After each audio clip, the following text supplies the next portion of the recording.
Jacob. I'm Yuri. And we're going for a drive.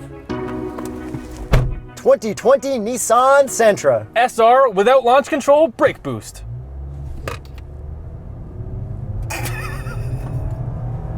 Oh my God.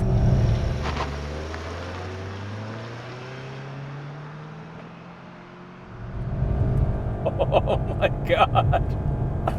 Wow, that's slow. Horsepower and torque. 149 horsepower, 145 pound-feet of torque from a 2-liter 4-cylinder naturally aspirated engine. And this is the slowest car I can remember driving. Yes, this feels slower than the Micra did. Borderline road hazard. Yes, if you're trying to pull out of an intersection, like out of a store, it's pretty sketchy. Yeah, but it's fine. It makes driving on the highway very exciting.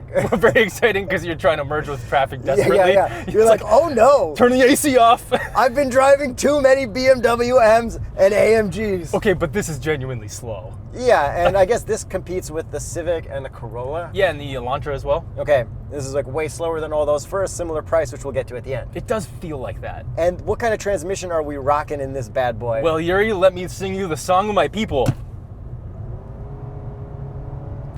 It's gonna take a while. Hold on, we're almost there.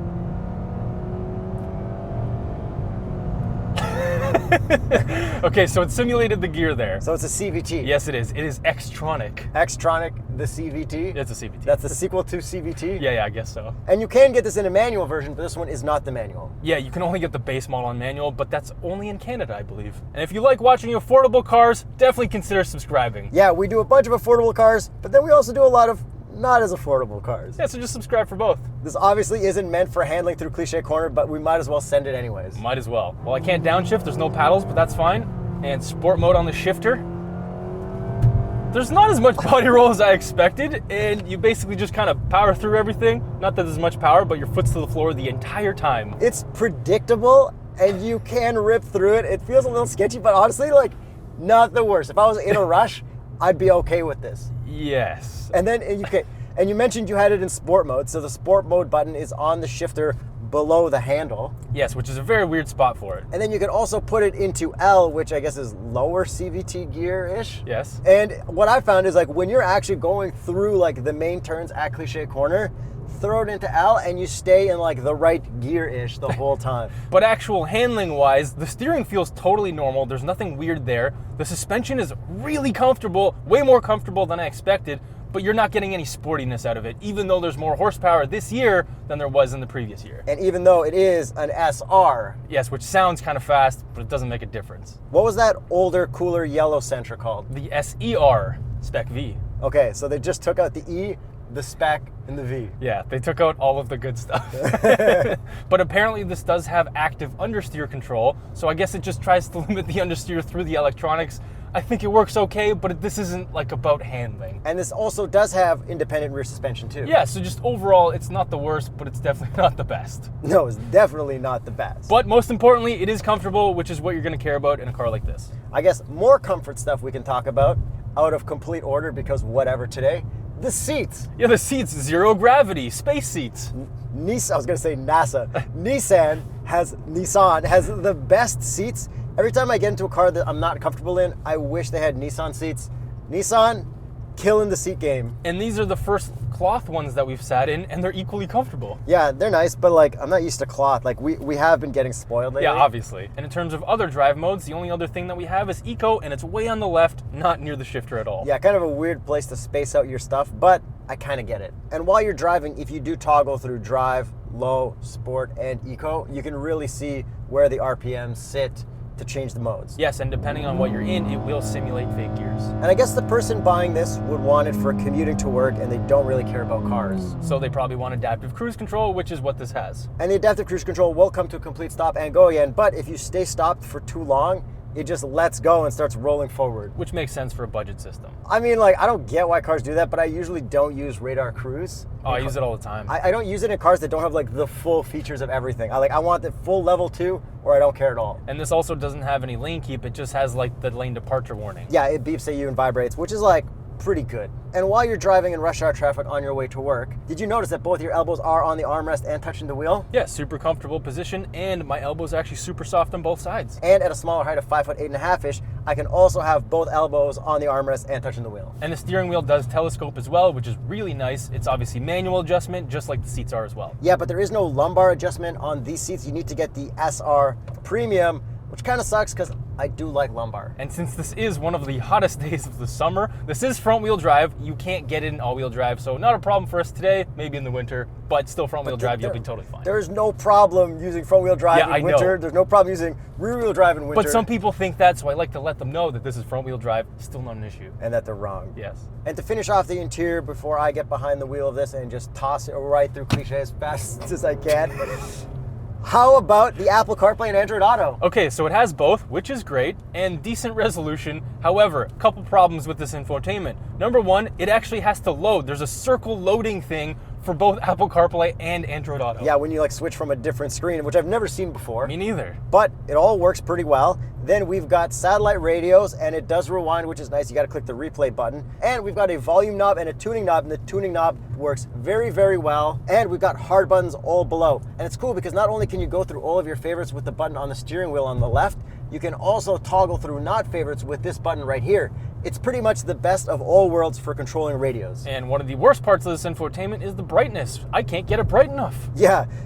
Like, I could barely see it. I had to take off my glasses when I first put on the reverse camera. It's too dark, and there's always a glare on it. That part sucks. I've maximized all the brightness settings, like, it just doesn't get brighter. And another thing that sucks about the infotainment is if you're trying to like push buttons for radio and set stuff, the whole thing kind of moves more than I'd expect it to. Like, especially right here, you can see it. The entire screen flexes. Yeah, but I mean, this is a budget car, but I don't think the other competitors do that, so. They don't. But I mean, this does have really comfy seats. It does. Then we have some cool looking vents down here, kind of Mercedes-like, which is pretty fancy. There is some gloss black in between, but not really an issue. And then we also have climate control, and it's all hard buttons, which is great. Then we have heated seats and a heated steering wheel, which I don't want to use on a day like today. And then we got two normal cup holders, except they're squarish, fits a cup of coffee just fine. And we've got carbon fiber wrap around that and on the sides. Yeah, what do you think of this carbon fiber? Race Central, floor it for me. Whoa! And let's check the visors. 3, 2, 1. Yes! Ah, yeah! Full pass. Then we got a sunroof. We've got cool stitching on the dash. It's orange to match, I guess, race carness. Yeah, it's lighter orange than the Titan did. And then we got some cool orange pattern on the middle of the seats. We've got a sunroof. How's the back seat room, Jacob? Back seat room is pretty good for my legs, not so good for my head at 6'1.5". And if you're under 6'1.5", there's a ton of room, almost Uber-sized room in the back seats there. And talking about these gauges, very simple to read, very clearly laid out. I have no issues with these gauges. Yeah, but the stuff in the middle, like, you kind of have to like dig a little deeper. It's not as easy to read as a Kia Hyundai Genesis, but no real problem. But it's cool that it has some of the features of Kia Hyundai Genesis. It tells you in the gauge cluster what settings you're changing. Yes, I'm happy you guys stole that or invented it and I didn't realize before. Yeah, and we also have a D-shaped steering wheel, but let's get you into the driver's seat. Oh my God. Not going anywhere, bro. I'm gonna try to launch it in L. Okay.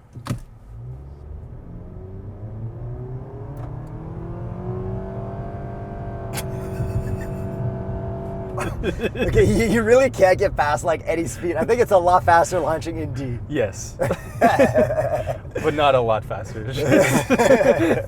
So if you want a commuter car, you probably wouldn't mind if it didn't look bad. No, and this looks pretty good. First thing I noticed right away is it is a two-tone. We've got a black roof and a white body. And I should mention that is a $500 option. I think totally worth it because without that, it doesn't look as good. And generally speaking about the exterior looks, before we dig into all the details, it just looks like a tiny little Maxima. Yeah, which is kind of cool because that's 2 steps above Sentra. There's Altima and then Maxima. And the Altima also looks like both of those now, so you're kind of getting like a Mercedes C-Class when you're getting an S-Class look as well. So starting with the front, we've got the normal Nissan front end design, which I think they've fine-tuned and it looks really good up here. Like, nothing looks out of proportion or anything, but they pulled a real sneak and got rid of the front license plate because they're running manufacturer plates out back. That's a good sneak though. Yeah, but like when you get it in real life, you're gonna have to throw a plate on there. And I think it's called the V-Motion grille. Anyways, like you said, it does look pretty good from the front. But we do have some fake grille there, but this is a budget car. Don't really expect too much. And then we got like a cool little like lip at the bottom that's like silvery. That's kind of nice. I like that too. And then the headlights are all right. I wanted a little bit more LED DRL at this price. Yeah, I think it's the SR Premium gets like an LED strip, but this is like,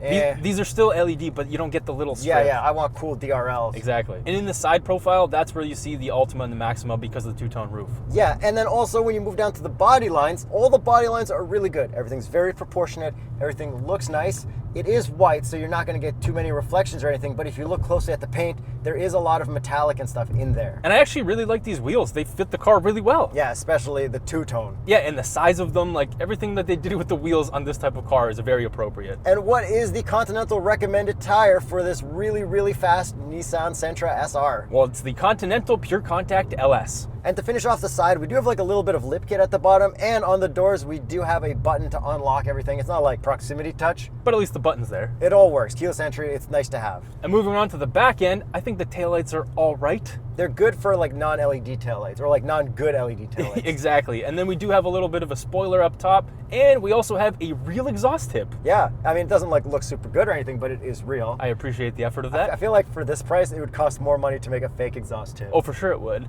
Fake exhaust tips are like more premium these days for some reason. So overall looks-wise, this Civic Corolla. I think the Corolla looks the best, to be honest. I think this is up there with the rest of them. I think a lot of people are like sour from Nissans and like don't fully like the look anymore. And what about the new triangular Elantra, which is slightly less triangular? I think the new triangular Elantra will be better than this, but this will be better than the last triangular Elantra. Agree. And before we keep going, let me do a little CVT cliche corner send. This is terrifying. Yeah.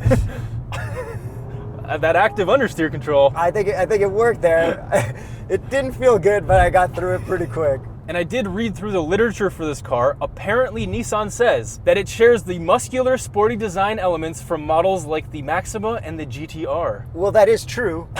The design elements are shared. Yeah, yes, it has four wheels. And in the it GTR, has headlights. And in the GTR, they are muscly. Yes. I see what they're saying. It all kind of makes sense, but it's just like the car slump. I don't see the GTR-ness. I see the Maxima-ness. So with all that out of the way, let's get to the price. It's pretty cheap. $24,498 with this $500 optional paint. And that's kind of the price of Civics and Corollas like we did in our comparison video. Totally the price. I think the Sentra looks good. I think it's got a lot of features. It definitely has the most comfortable seats, but I think the features from everything else beats this out. I agree, and maybe if you can get this at a cheaper price than the actual MSRP because there are some incentives for Nissan, then maybe you shop this with that. But it's like not bad. I've been fine driving it because I don't care about driving when I'm behind the wheel. Highway's a little weird, not being able to like pass people and get up to speed quick. But overall, for a commuter car, it's pretty fine. Yeah, I would still 100% take a Civic or a Corolla and possibly the new Elantra, but I haven't driven it yet. So I guess just let us know what you think of this Nissan Sentra compared to the Civic, Corolla, and Elantra. And check out this playlist of affordable cars.